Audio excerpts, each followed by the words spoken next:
Ate, matagal pa po ba si tatay? Akala ko po ba wala po siyang trabaho ngayon? Ba't wala pa po siya? Darating na din yun, Betchay. Baka may dinaanan lang. Bakit? Gutom ka na naman ba? Lagi kaya yung gutom. Kakakain lang natin ng banganga cute. Yung banganga cute, banana cute. Mga asar ka na nga lang, bulol-bulol ka pa. Oy, huwag na kayo mag-away. Naku, sige, hindi kayo makakain mamaya ng lulutuin kong adobo. Ikaw kasi dapat di mo na inaaway si Betchay. Dapat tayo mga boys, tayo nagtatanggol sa mga kapatid nating babae. Hindi inaaway mo pa. Very good! Dahil yun, girl. Grace, ano yung ginagawa mo? Maganda ba ate? Bigay sa akin nakaklase ko. Grace, akion ka pa. Tayo man kayo po ang magkagkaiyan. Ako nga ni, 16 anyos na, di nagkakagkaiyan. At magayunon ka baga. Ate, si tatay oh. Ma'am, salamat po dito ha. Huwag po kayong mag-alala. Mababait yung mga batang yan. Iyon na hiling ko man sinda. Kaya nga inamuyahan ko. Basta ha, dahil gustutin eh. Kompleto bayad ko sa imo. Opo. Tara pa, puntahan natin sila. Ka na. Pero, bakit kasama si Miss Inguela? Ay. Tay. Jello? Betchay? Doon muna kayo titira kay ma'am ha? Tay, teka lang Okay. ho. Teka lang ho, tay. Ano ho ibig sabihin niyo na doon sila titira? Pinapatong ko yung mga kapatid mo. At wala na kayong magagawa kasi bayad na ako. Okay? Kaya tumabi na kayo ha? Oh, sama na kayo, sama na kayo. Pag binibenta niyo sila, tayo ano ba? Ano ba? Nangako ho kay nanay na hindi pumiiwalay. Upang gumagaso sa bahay pag may mga pangangailangan tayo. Di ba ako? Tay, teka lang ho! Teka lang ho! Hindi ho, tay! Miss, ano kung hindi pwede? Jello! Tay! Iwan niyo na sila! Ayaw niyo na! Ano ba? Tay, ano ba? Kuya, ate! Ate! Diskarte po! Tama na! Betchay! Jello! Tama na! Ay, di ba yan? Bawas problema?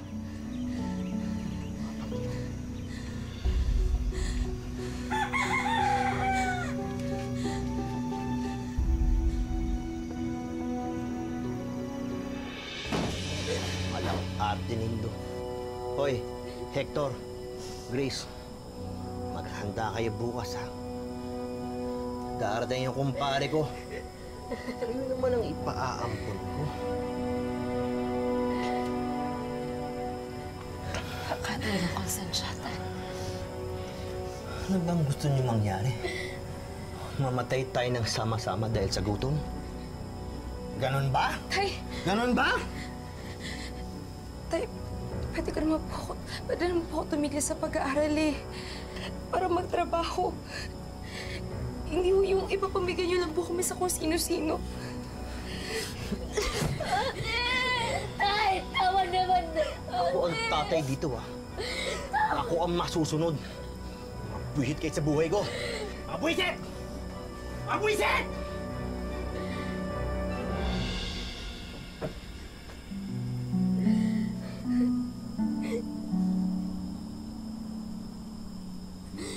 Ate, papaampun na po ba talaga tayo?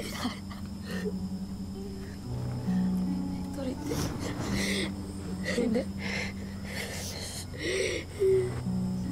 Hindi ako papayag. Kasi yun yung pangako ko kay nanay bago siya mamatay. Na hindi tayo maghihiwalay. Ano po sila, Betchay at Jello?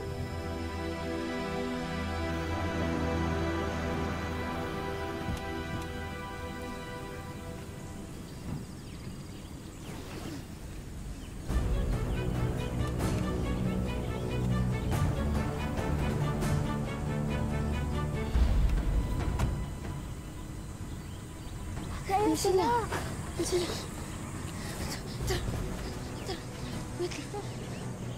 Tara, ang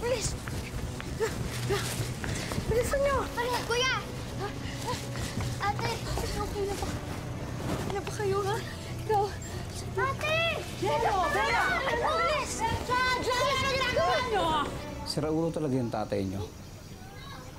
Eh, anong plano niyo ngayon? Ayaw mo ba na ipaalaga mo muna sa iba yung mga kapatid mo?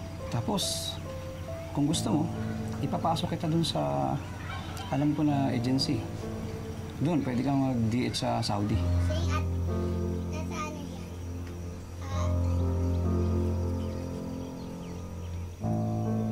Tito, 16 pa lang po ako. Tsaka first year high school pa lang po ako ngayon. Ako na bahala. Iyo sana mabubulagan man girari ka mo. Hindi po ako papayag din, Tito. Hindi ko kami magkahiwa-hiwalay. Batchay, Grace, tara na. Sandali.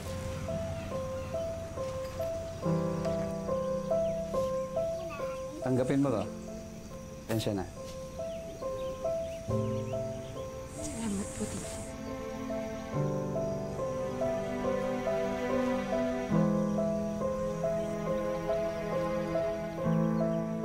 Maagang naulila sa ina, inabandona ng ama. Sa edad na 16 anyos, inako na ni Aileen ang pagiging magulang sa kanyang mga nakababatang kapatid. Pero sa murang edad niyang yon, hanggang kailan kaya kakayanin ni Aileen na pasanin ang mabibigat na responsibilidad? Ano? Hindi po ate. Doon po yung mukhang yan. Tara, kain na tayo. Halika na! Kakain na! Kakain na! Ayun, akin. Ayun. Ayun. Lahat yan! Ikaw, ano? Ayun. Ito? Kain na tayo. Simulan. Ilan ito? Ikaw gusto ba? Oo. Ito ang gusto mo. Wala tayong pera. Ate, 4 po na burger. Bakit 4 lang? Hindi pa kasi nagugutom eh. Tsaka kailangan din natin magtipid habang wala pa trabaho si ate. Yan mo po, ate. Paglaki ko, tatrabaho po agad ako para hindi na po kayo mahirapan. Maliit ka pa nga. Lalakad din po ako. Kaya ako munang bahala sa'yo. Sa inyong lahat, ako munang bahala sa'yo. Di ba naalala yung sinasabi lagi ng nanay dati? Basta't sama-sama, kayang-kaya. Ano sinasabi ni nanay? Kayang-kaya! Aileen! Anong ginagawa niyo rito? Ba't kasama mo lahat ng kapatid mo? Asan ang tatay mo? Nung iniwan na ho namin si tatay, kami-kami na lang po yung magkakasama. Ninang, naghahanap nga po kami na matutuluyan. Ganun ba? Sa bahay sana, kaso andyan yung mga pamangkin ko eh. Kung gusto mo, ampunin ko na lang itong bunso nyo. Ang cute-cute. Ganito ka-cute nung bata ka pa. Tapos yung kapatid ko matandang dalaga, naghahanap din ng aampunin. Yung bunso mo kapatid na babae, pwede na sa kanya. Ninang, pasensya na po, pero hindi ko pinapamigay yung mga kapatid ko. Sayang.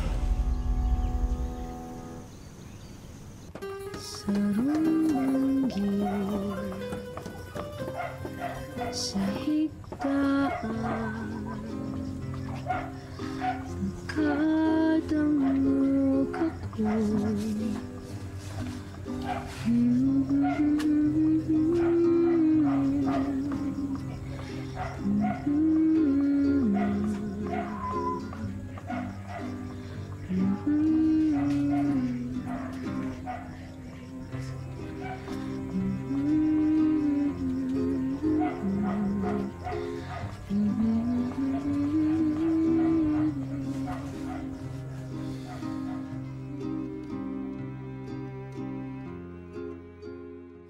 Jello!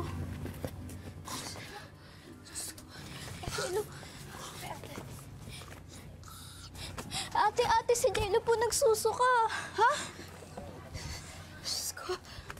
Jello! Jello! Diyos ko. Tara, dito ka kay ate.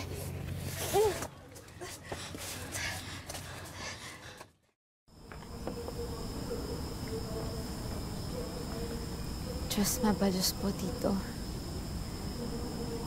Kung hindi ho dahil sa inyo, hindi ko po matadala yung kapatid ko sa ospital. Pamangkin ko pa rin naman kayo. Siyempre, kung ano yung pwede kong maitulong, gagawin ko. Salamat po, Tito. Salamat po talaga, Tito. Aileen, hindi naman sa minamaliit ko yung kakayahan mo na mag-alaga sa mga kapatid mo. Pero paano kung paulit-ulit yung ganito?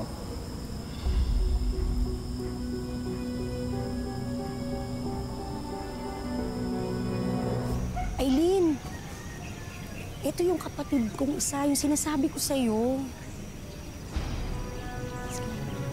Teresa, nandiyan ka na rin pala. Aileen, ready na ba yung mga bata? Ate, ano po nangyayari dito? Bakit ka sila nandito? Sa kanila muna kayo lahat titira. Grace, Hector, kay dito kayo.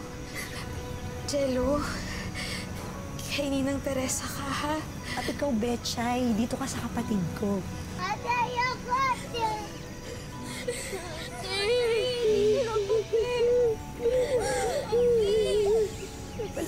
Babalikan kayo ni Ate. Betchay, babalikan kayo ni Ate. Tara na, tapa na yan. Ayoko, ate!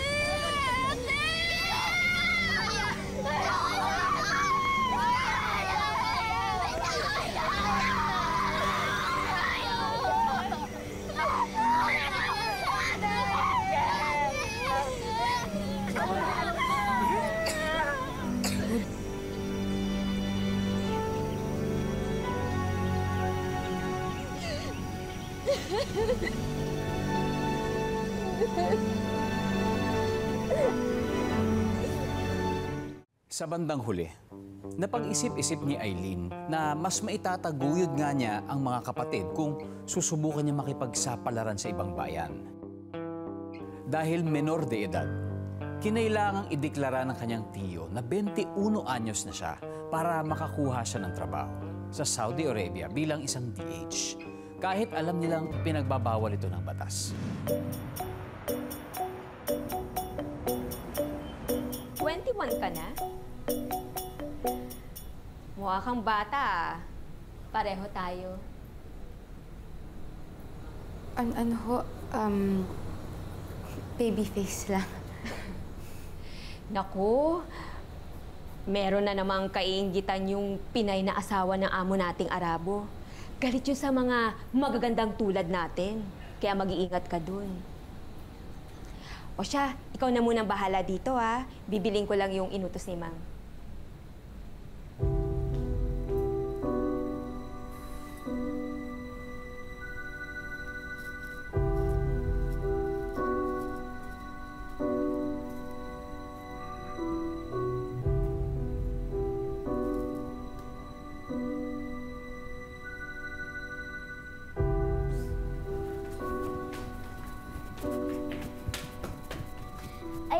Aileen, let's play. Let's play hide and seek.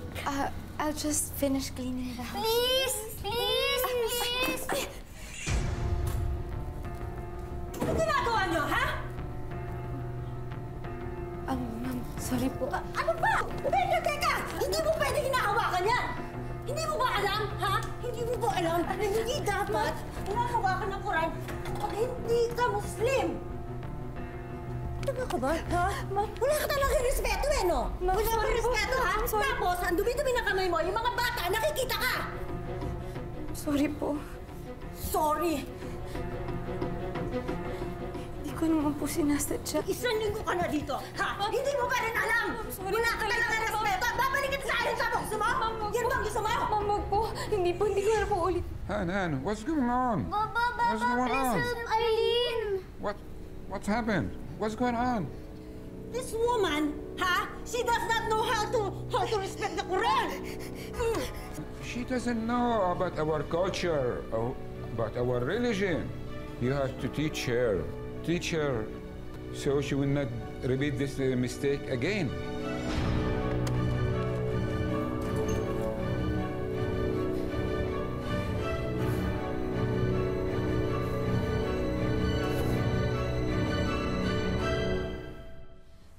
Kasawa lang ng Arabo eh.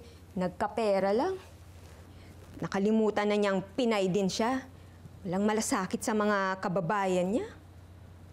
Buti na lang talaga mabait yung mga anak niya. Correct. Buti na lang hindi nagmana sa ugali niya.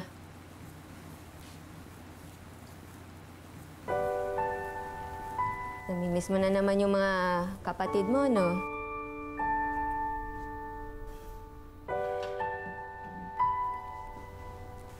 I-video call mo na.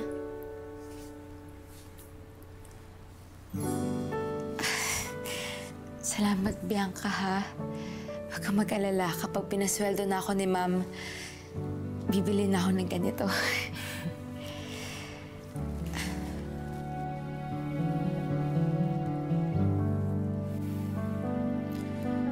Hector, halika rito yung akin nyo. Dali! Ate!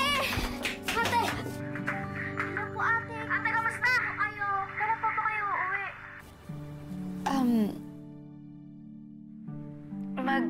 Mag-iipon muna si ate, ha? Grace, ikaw muna ang ate dyan, ha? Sila, Betchay pala, tsaka si Jello. Nabibisita mo ba? Yun nga po eh. Hindi na po namin sila lagi nakikita. Tapos sabi po, nalipat na daw po sila ng school. Tito, pwede niyo po mandaan ang sini ng Teresa bukas?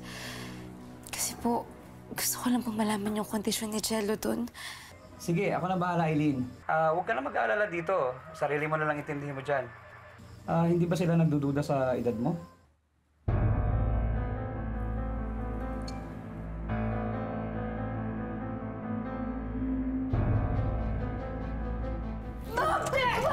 Hindi ako naniniwala sa'yo! Sorry, Mom! Sabi ko na nga ba eh! Ha? Ma'am, sorry po. Manuloko ka? Ano sorry? Ha? Yung unang beses pa lang kita nakita, alam ko na manuloko ka talaga eh! Ma'am, sorry po. Hindi naman ko lang Bianca, sabihin mo nga sa kanya yung sinabi mo sa akin na hindi naman talaga siya 21 anyos, kundi 16 anyos! Han. Friend, sorry ah. Kasi ayoko naman mawala ng trabaho eh. Kaya sinabi ko na lahat. Sorry. Lumayas ka! Lumayas ka! Ayoko ka naman sa mga ginawa, Ma'am! Para sa mga Lumayas ka! Han, cool down, slow down. Calm down. Calm down! Do you know that if authorities find out that a minor is working for us, we will be in great trouble? ما راح نخبرهم، ما راح نقول لهم بعد صغيرة، ما راح نخبرهم. Are you crazy? Ha? Lumayas ka! Ay, anong papelas mo? Lumayas ka! Whatever you call me, Eileen, she will not leave. She need the job. Show her some mercy.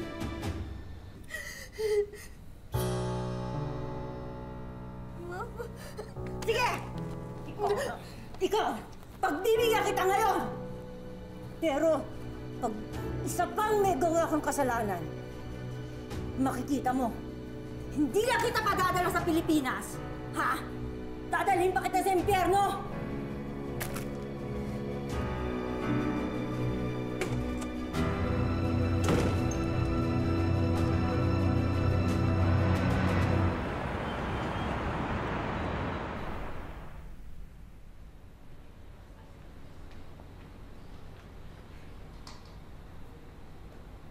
We're going to Grandma's house.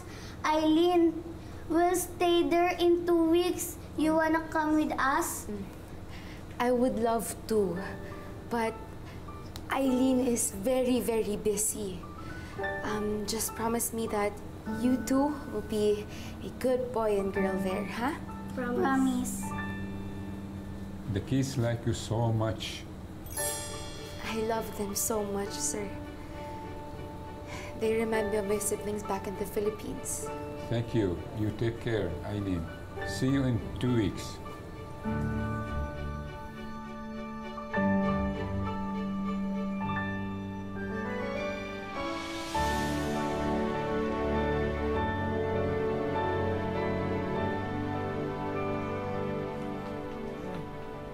Ang sweldo mo. Naku, Ma'am, salamat po. Natuwa po ito yung mga kapatid ko. Pero Ma'am, bakit ho? 200 real lang ho. Bakit? Magkano ba sa tingin mo dapat? Hoy, Aileen, baka nakakalimutan mo. Nagsinungaling ka sa amin. Dinaya mo ang papeles mo. Dapat ka hindi ka sumisweldo eh. Pero ma'am, nagtrabaho naman ho ako sa inyo doon ng maayos. Tsaka ma'am, 3 buwan yun ho ako hindi pinapasweldo. Ganon? Ba't hindi ka maghingi ng sweldo sa asawa ko? Ha? Ano ang ibig niyong sabihin, ma'am? Bakit? Akala mo ba hindi ko alam? Ha? Yang kinikilos mo? Yang paawa mo? Yang pasweet mo? Tigilan mong kalalandi sa asawa ko, ha? Ma'am, hindi ho yan totoo. Hindi totoo? Sa tingin mo, maniniwala ako? Sa'yo? Sa kasinungalingan mo? Ha? Kung nangangati ka, magkamot ka, tigilan mo yung asawa ko! Saktan niyo na ho ako. Tawagin niyo ako manloloko, pero hindi ako malandi. Pero hindi ho ganyan pinalaki ng nanay ko. At kung hiwalay man po kayo ng asawa niyo, hindi dahil sa akin. Asama-sama ang ugali niyo! Maldita! Maldita ka talaga! Ano kayo? Maldita ka! Sweldo? Gusto mo ng sweldo mo? Sweldo? Gusto mo sweldo? Ha? Sweldo mo!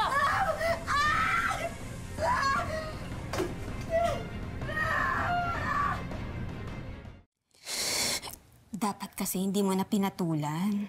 Ayoko na, Bianca. Anong ayaw mo na?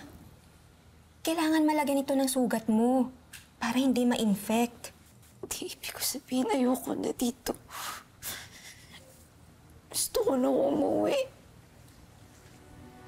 Sa mga kapatid ko.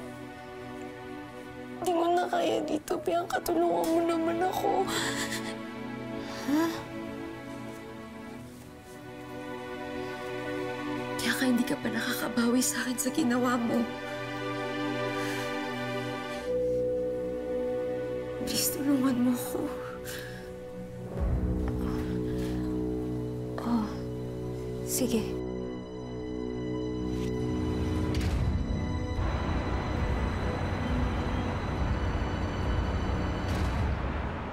Iha, alam mo namang illegal ang pagtatrabaho. Kung minor de edad, bakit ka pa tumuloy? Wala ho. Kasi akong ibang alam na paraan para makatulong sa mga kapatid ko. Huwag kang mag-alala. Tutulungan ka namin makabalik ng Pilipinas. Pero may kailangan pa tayong ayusin bago yun. Ano ho yun, ma'am? Nakareceive kami ng complaint against you mula sa amo mo. Dahil sa pagpeke ng mga dokumento mo at sa pagnanakaw mo sa kanila. Ma'am, teka lang ho.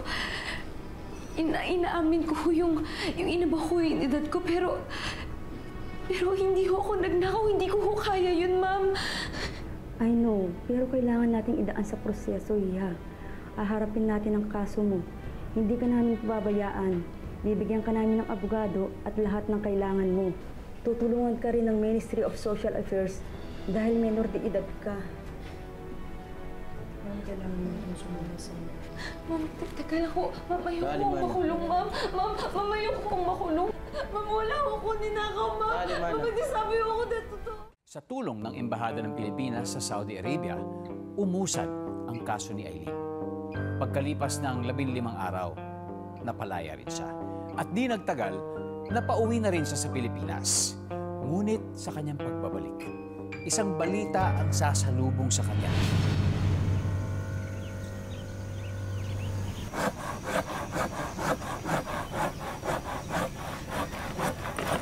Tito. Aileen. Tito, maghahanap rin po pala ako ng mauupahang bahay. Kasi natulungan po ako ng embassy na pabalik yung hindi ko nakuha ang sweldo sa mga amo ko. Maganda panimula rin po yun para sa amin. Pero bakit mo umupahan ka pa? Para po sa aming 5. Andyan po ba sila, Grace? Hindi mo ba alam? Bakit? Ano pong nangyari sa mga kapatid ko?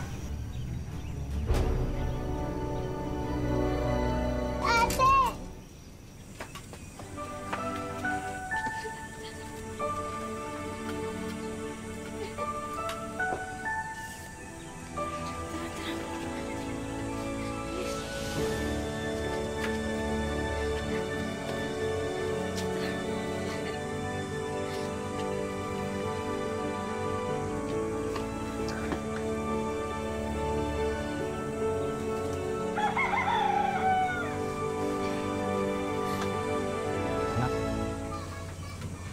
pasensya ka na, ha?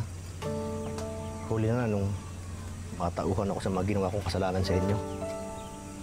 Nung namatay kasi ang nanay mo, akala ko, yun yung pinakamasaklap na pakiramdam na pwede kong maranasan eh. Iniwasan ko magluksa. Naging lasenggo ako. Laging mainitin yung ulo ko sa inyo. Kasi pag nakikita ko kayo, naalala ko yung nanay mo eh. Pero nung nawala kayo, mas mabigat pala yung mararamdaman ko. Para akong isang patay na humihinga. Kasi yung mga taong nagbibigay buhay sa akin, wala na eh. Anak, patawarin mo ako. Mahal na mahal kita, anak, pasensya. Malaman ko lang po na mahal niyo kami. Tay, okay na po yun sa akin. Basta tay, hindi mauulit yung ginawa niyo noon. Kahit may problema, walang iwanan, tay.